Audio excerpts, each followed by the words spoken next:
மனத்தாடுவான் மலர் சிலம்படி வாழ்த்தி வணங்குவோம்.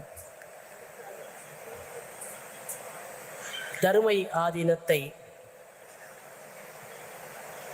பக்தியோடும் பொறுப்புணர்வோடும் ஏற்று 27வது நட்சத்திர குருமணியாக இங்கே எழுந்தருளியிருக்கக்கூடிய சன்னிதானம் அவர்களுக்கு அவருடைய பொன்னார் திருவடிகளில் என் தலை வைத்து வணங்கி என் உரையை தொடங்குகின்றேன். பெயர் காரணம் என்று எப்பொழுதும் ஒன்று உண்டு. 27வது சன்னிதானமாக இருக்கும் ஒருவருக்கு ஏன் நட்சத்திர குருமணி என்ற பெயர் வர வேண்டும் என்று யோசித்தேன்.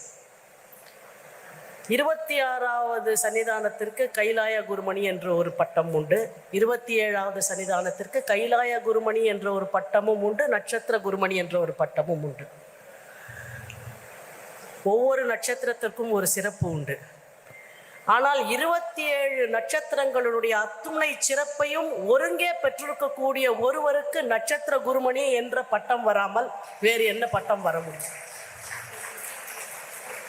எனவே 27வது பட்டத்திலே இருக்கக்கூடியவருக்கு நட்சத்திர குருமணி என்ற பட்டம் சால பொருத்தமுடையது என்று திருவள்ளுவர் கூட்டி வைத்துள்ளது என்று நான் ஆழமாக நம்புகிறேன்.